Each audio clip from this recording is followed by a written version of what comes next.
নমস্কার বন্ধুরা, পিয়ার আড্ডাখানায় নতুন একটা ব্লগে তোমাদের স্বাগত। আজকে ব্লগটা হতে চলেছে কার্তিক পুজোর ব্লগ। তো কার্তিক পুজোতে আমি তো বাপের বাড়িতেই ছিলাম। তো আজকে কার্তিক পুজোর দিন আমি বেলাতে চলে এসেছি। এসে আমি রেস্ট নিয়ে একটুখানি রান্না করতে বসে গেছি। এখানে করছি দেখো আলু ভাজা, ঠাকুরের জন্য ভাজাভুজি করছি। আমার শাশুড়িমা খালি পনিরটাকে আর ছোলার ডালটাকে করে রেখেছে, বাকি জিনিসগুলো আমি করে একটুখানি হেল্প করলাম। তো আমি আমার কার্তিকের জন্য এখানে ভাজাভুজি করছি আর এখানে করছি সিমুইয়ের পায়েস। তো বন্ধুরা, আমাদের বাড়িতে সেইভাবে রকমভাবে কার্তিক পুজো হচ্ছে না। তো প্রথম বছর হয়েছিল যখন ফেলেছিল। তো এখন আমাদের কার্তিকে পুজো করা হয় ভোগ টোগ দিয়ে, যেরকম পারি সাজিয়ে দিয়ে করা হয়। দেখেছি এখানে আমার আলু, ঢ্যাঁড়স, কুমড়ো সব ভাজা হয়ে গেছে। চলে এলাম ঠাকুর ঘরে ঠাকুরটাকে মুখটা দেখতে এবং ঠাকুরটাকে পরিষ্কার করতে। দেখে দেখে ঘরের মধ্যে আলো জ্বলছে। তো দেখলাম তো ঠাকুরটাকে কীভাবে পরিষ্কার করবো ভাবতে পারছিলাম। এই যে পাথরটা দেখছো, এখানটা করে ঠাকুরকে ভোগ দেওয়া হয়, কিন্তু ঠাকুরটা এক সাইডে রয়েছে, নাহলে আমাদের ঠাকুরটা সরু ঘর, তো সেরকম রাখার কোনো জায়গা নেই। যাই হোক, আমি ওইভাবে ধরে ধরে ঠাকুরের কাছ থেকে গলাটা নামালাম। তারপর কী করলাম বলো তো, ঠাকুরটাকে যা হোক করে এদিকটা সরিয়ে আনলাম, নাহলে খুবই অসুবিধে হচ্ছিল। তো এই যে পাথরটা রাখা আছে, পাথরটা ভীষণ পরিমাণে ভারী, অনেকক্ষণ ধরে সরিয়ে সরিয়ে নিয়ে এসে তারপর ঠাকুরটাকে সরালাম। তো আমি ঠাকুরটাকে সরিয়ে নিয়েছি, তারপর একটা হালকা করে ভিজে গামছা কষ্টে নিয়ে ঠাকুরের গাটা মুছিয়ে দিচ্ছি। জানো বন্ধুরা, এটা তো ঠাকুরটা রং করা। যখন মুছছিলাম ঠাকুরের গালগুলো একটা বিউটি স্পট পড়ে যাচ্ছিলো, রঙগুলো উঠে যাচ্ছিলো, এক এক জায়গায় একটা বিউটি স্পট পড়ে যাচ্ছিলো, যেখানে যেখানে তুলছিল ওই দেখো কত রং উঠছে। তো আমি সেই জন্য বেশি রিস্ক নিলাম না, হালকা হালকা করে একটুখানি গায়ে ঠেকিয়ে দিয়ে মুছে নিলাম। বেশি রিস্ক নিয়ে আর বেশিক্ষণ ধরে মুছলাম না। তারপরে এই যে হারটা করেছি, এই হারটা হচ্ছে ধুয়ে নিয়ে আবার ভালো করে পরিয়ে দিয়েছি। এই হারটা কী হার বলো তো, পুঁতির হার আমি করে দিয়েছি। আমি আমার কার্তিকের জন্য পুঁতি পাওয়া যায় না, তো দোকান থেকে পুঁতি কিনে নিয়ে এসেছিলাম, আর আমি আমার নিজের মনের মতো করে কার্তিককে পুঁতির এই হারটা করে দিয়েছিলাম। এখন আমি কিন্তু নাইটি পরে আছি, নাইটি পরে সাজাচ্ছি ঠাকুরকে। তারপর আমি নিচে থেকে কাপড়টা পরে এলাম, কাপড়টা একটা লাল পাড় কাপড় পরে এসে এবার ঠাকুরকে ফুল দিয়ে সাজিয়ে দিচ্ছি। তো আমার তো ওখানে ভোগ কমপ্লিট হয়ে গেছে। এরপর ঠাকুর ঘরে চলে এলাম একটা শাড়ি পরে। তো আমি শাড়ি পরে সে ঠাকুরটাকে এই যে ফুলের মালা কিনেছিলাম, ফুলের মালা দিয়ে এসে ভালো করে সাজিয়ে দিচ্ছি। প্রথমে একটা গাঁদা ফুলের মালা দিলাম বাসন্তী রঙের, তারপর দিয়ে দিলাম রজনীগন্ধা ফুলের মালা। তো বলো তো বন্ধুরা, আমাদের এই ঠাকুর কার্তিক সোনাকে ফুলের মালা দিয়ে সাজানোর পর কেমন লাগছে তোমরা অবশ্যই বলো। তারপর একটা গোলাপ নিয়ে ঠাকুরের হাতে দিয়ে দিলাম। তো ঠাকুরের হাতে তো সেভাবে ধরার জায়গা নেই, সেই জন্য ঘড়ির মধ্যে ঢুকিয়ে দিলাম। ঘড়িটা কিন্তু প্রথম বছরে আমার বাড়ি থেকে দিয়েছিল, সেই থেকে আমি ঘড়িটা পরাই না, সাজানো গুছানোই থাকে। যাই হোক, এইভাবে দিয়ে দিলাম। তো একটা চকলেট নিয়ে, চকলেটটা কোথায় দেবো আমি ভেবে পাচ্ছিলাম না। সে ঠাকুরের কাছে ধরার মতো একটা পজিশান ছিল না। দেখলাম এখানটা দিলে একটু খারাপ লাগছে, সেই জন্য এইটা ঠাকুরের বাঁ সাইডে, আমার ডান সাইড, ঠাকুরের বাঁ সাইডে একটাখানি ফাঁক ছিল, সেই ফাঁকেও ঢুকিয়ে দিলাম। তো বন্ধুরা, আমার তো ঠাকুরকে দেওয়া কমপ্লিট হয়ে গেছে। এখানে আমার বরেরও ঠাকুরের খাবার দাবারগুলো নৈবেদ্য সাজানো কমপ্লিট হয়ে গেছে, গুছাচ্ছে নৈবেদ্যগুলো। তার ফাঁকে আমি বসে পড়লাম ফল কাটতে। তো এখানে 5 রকম ফল আছে, তো সব ফলগুলো আমি কেটে নেব। প্রথমে আপেল কাটছি, তারপর পেয়ারা, এইভাবে সমস্ত ফল কেটে নেব। তো আজকে তো সারাদিন রেস্টই পাইনি, এসে থেকে লেগেছি ঠাকুরের কাছে। তো এসেছি প্রায় 3টে বাজে। 3টের সময় এসে আধ ঘন্টা জাস্ট একটুখানি রেস্ট নিয়েছি, পিছনটা ঠেকিয়েছি কোমরটা, তারপরেই লেগে পড়লাম ঠাকুরের কাছে। তো তাতেই অনেকটা দেরি হয়ে গেছিলো জানো। তার সারাদিন তো কিছু খাইনি বলতে এমনি শ্যামা চাল খেয়েছি, কারণ হচ্ছে সেরকম উপোস তো নয়, আর ঠিকঠাক কিছু খাওয়া হয়নি। যাই হোক, এখানে ফল কাটা কমপ্লিট, প্রায় শেষের দিকে ফল টল কেটে নিয়ে এরপর আমি সোজা চলে যাবো নিচে। নিচে কিসের জন্য যাবো বলো তো, চলো তোমাদের দেখাচ্ছি। নিচে যাবো ফল টল কাটার পর এবার ঠাকুরের ভোগ সাজাতে। দেখো এখানে ছিল লুচি, ছোলার ডাল, পনিরটা আলু দিয়ে করা আছে। এই যে এখানে 3 রকম ভাজা, এখানে সিমুইয়ের পায়েস। এরপর ঠাকুরের জন্য যে থালাগুলো আনা হয়েছে, সেই থালার মধ্যে ঠাকুরের ভোগগুলোকে সাজিয়ে নেব। তো আমি তো সেরকম ভোগ সাজাতে পারি না, তো যথেষ্ট পরিমাণে চেষ্টা করেছি। দেখো এখানে 5টা করে 3টে ভোগ সাজাবো, 3 5 15টা করে 15টা লুচি নিয়ে এখানে লুচিটাকে সাজিয়ে নিচ্ছি। তার মধ্যে ভাজা ভুজি সমস্ত দিয়ে লুচি সাজাচ্ছি। তো বন্ধুরা, তোমরা শেষ পর্যন্ত দেখো, তোমাদের আশা করি খুব ভালো লাগবে। ভালো লাগলে অবশ্যই লাইক, কমেন্ট আর শেয়ার করে, ঠিক আছে? আর আমার এই ভোগ সাজানো কেমন লাগছে তোমরা অবশ্যই বলো। আমি তো সেরকম ভোগ সাজাতে পারি না, তো যথেষ্ট পরিমাণে চেষ্টা করেছি আমি আমার মনের মতো করে। তোমরাই বলো তো, ভোগ সাজানোটা কি ঠিকঠাক হচ্ছে? ঠিক হলে অবশ্যই কমেন্ট করে বলো, আর ভুল হলেও সেটা কমেন্ট করে বলো, কারণ আমি তো সেরকম পারি না। তো ঠিক হলেও বলো, ভুল হলেও বলো, কারণ ভুলটা হলে তবু শুধরে যাব না। তো আবার দ্বিতীয়বারে আমি ভালো করে করার চেষ্টা করব। যাই হোক, এখানে আমার লুচির ভোগটা সাজানো হয়ে গেছে। এবার 3টে বাটি এই থালার মধ্যে আমি সাজিয়ে নিচ্ছি। এর মধ্যে তরকারি মানে পনির, ছোলার ডাল, পায়েস, সেমাইয়ের পায়েসগুলো সমস্ত থালার মধ্যে তুলে নেব। তোমরা এই কার্তিক পুজোতে তোমাদের নিজের হাতে ঠাকুরকে কী কী করে দিয়েছো বলো তো কার্তিক পুজোতে? তো আজকে তো আমার কার্তিকের পুজো, তো আমি আসার সময় আবার কার্তিকের জন্য মিষ্টি, চকলেট সমস্ত কিনে এনেছি।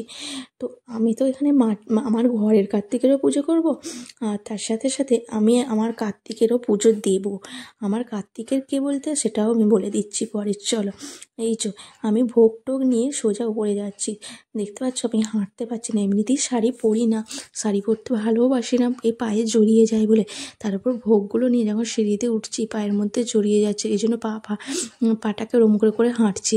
যাই হোক, ভোগটা নিয়ে চলে এলাম। এরপর ভোগটা রেখে দেবো। এরপর ঠাকুরমশাই মানে কার্তিকের বাবাই নিজে পুজো করবে। শুভাননম শঙ্খ চক্র গদা পানি মুকুন্দাগদা ভূষণম সর্বলোকনে সংযুক্ত বনমালা বিভূষিতাম দেব দানব গন্ধর্ব যক্ষ বিদ্যা ধরি রোগ শিব মানব সদা দারুণ কোটি সূর্য সমপ্রভম ধারে ধ্যান নারায়ণম দেবং চতুর্নব ফলপ্রদাম ওং শিব ওং জগন্নাথ বলভদ্র দেবী সুভদ্রা দেব্যা ওই নমঃ ওম দেব দেব জগন্নাথ সংসান্নব তারক ভক্তানুরাগ সদরক সমাং পাপতনরাম জয় কৃষ্ণ জগন্নাথ জয় সর্বঘনাশন জয় শ্রী জগৎপদ আজীর্ণ নমস্তুতে জয় ওম পাশকমালিকা জয় নমঃ ओम श्री हिरण्मयी दिव्याय नमः श्री राजतनया दिव्याय नमः दर्शहरिणी दिव्याय नमः ओम श्री कंचन दिव्याय नमः श्री जया दिव्याय नमः श्री जय राजयशि दिव्याय नमः वरदा दिव्याय नमः कनकवनी दिव्याय नमः पद्मासन दिव्याय नमः शोभा दिव्याय नमः ओम अतालक्ष्मी विद्यालक्ष्मी सौभाग्यलक्ष्मी मंगलक्ष्मी कामलक्ष्मी सत्यलक्ष्मी भगलक्ष्मी भगवती এবার আমি যে পোশাকটা কিনে নিয়েছিলাম মানে মিষ্টির পোশাকটা, সেটা দিয়ে দিলাম আমি আমার ছেলের পুজোটা। এখানে কিন্তু ভাবছো তোরা 3টে পোশাক ঠাকুরকে দিচ্ছি, না না, এখানে 3টে নয়, এখানে 6টা আছে একসাথে, মানে এর ওপর করে দোকানদাররা দিয়ে দিয়েছে। তো আমি আমার কার্তিকের পুজো দিয়ে দিলাম। কার্তিকের বলতে আমার তো এই যে কার্তিককে দেখতে পাচ্ছ এর পুজো তো দিচ্ছি, মানে সমস্ত যা ফল খাবার দাবার সমস্ত তার জন্য। আর এই পুজোটা আমি কার্তিককে দিচ্ছি কার্তিকের জন্য, মানে আমি আমার ছেলের জন্য পুজোটা দিয়ে দিলাম। তো আমাদের ছোট্ট কার্তিকের জন্য, তো মানে আমার বাবুর জন্য পুজোটা দিয়ে দিলাম।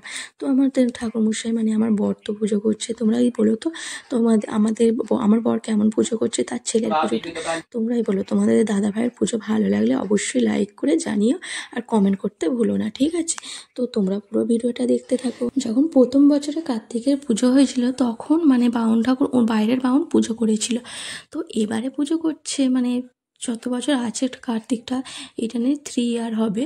তো 3 ইয়ার হচ্ছে, তো 2 বছর আমার বড়ই পুজো দিয়েছে। তো আমি তো কার্তিকের জন্য সব বেলাতে চলে এসেছি, নাহলে হয়তো আসতামই না। তো কার্তিকের জন্য চলে এসেছি। তো ঘরের ছেলের পুজো হবে না, ঘরে এলে হয়, মাকে তো আসতেই হবে, সেই জন্য মা চলে এসেছে।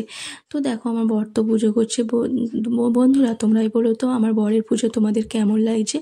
ভালো লাগলে অবশ্যই লাইক করে কমেন্ট করে জানাতে ভুলবে না, ঠিক আছে? তো আমার বর তো সকাল থেকে পুজো এমনিই করে বাড়িতে, তো ও অনেক মন্ত্র বাজানো, বাইরে কিন্তু পুজো করতে যায় না, ও ঘরে বসেই পুজো করে।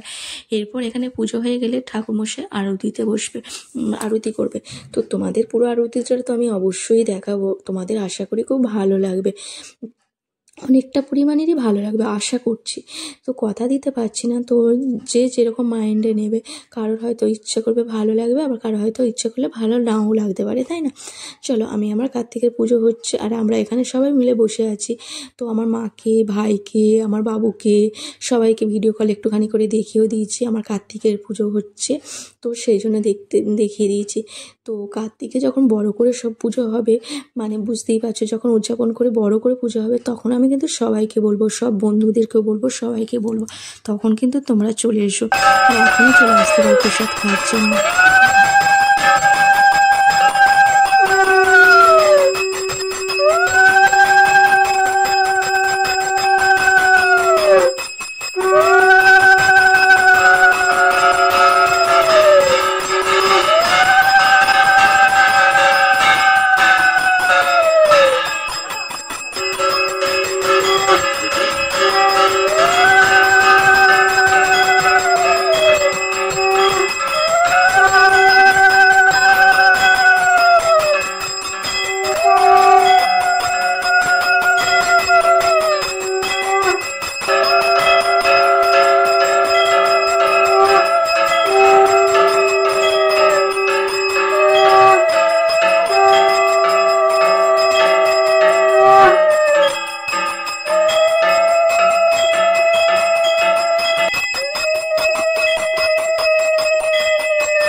দেখতেই পেয়েছো আমাদের পুজো কমপ্লিট হয়ে গেছে। আমাদের ঠাকুরমশাই মানে কার্তিকের বাবার আরতি করাও কমপ্লিট হয়ে গেছে। দেখো প্রসাদগুলো দেখিয়ে দিলাম তোমাদেরকে, আর একবার ঠাকুরটাকেও দেখিয়ে দিলাম। তারপর আমি চলে এলাম ঠাকুরের সাথে প্রসাদগুলো তোলার আগে একটুখানি ছবি টবি তুলে দিতে।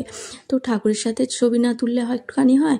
তো তোমরা ভাবছো কি, তো প্রথমেই বলে দিচ্ছি আমি নাইটির উপর শাড়ি পরেছি, ঠিক আছে, মাফ করে দিও তোমরা। তো আমি তো শাড়ি পরতে সেরকম পারি না, তো জড়িয়েই যাই, দেখতেই পেয়েছো। যাই হোক, আর আমাকে শাড়ি পরে কেমন লাগছে সেটাও বলো। তো সেরকম আমি সাজিনি, তো আজকে ভীষণ টায়ার্ড ছিলাম, তো সেই জন্য সাজতে পারিনি। দেখো কার্তিকের মুখে প্রসাদ তো তার বাবা খাইয়ে দিয়েছে।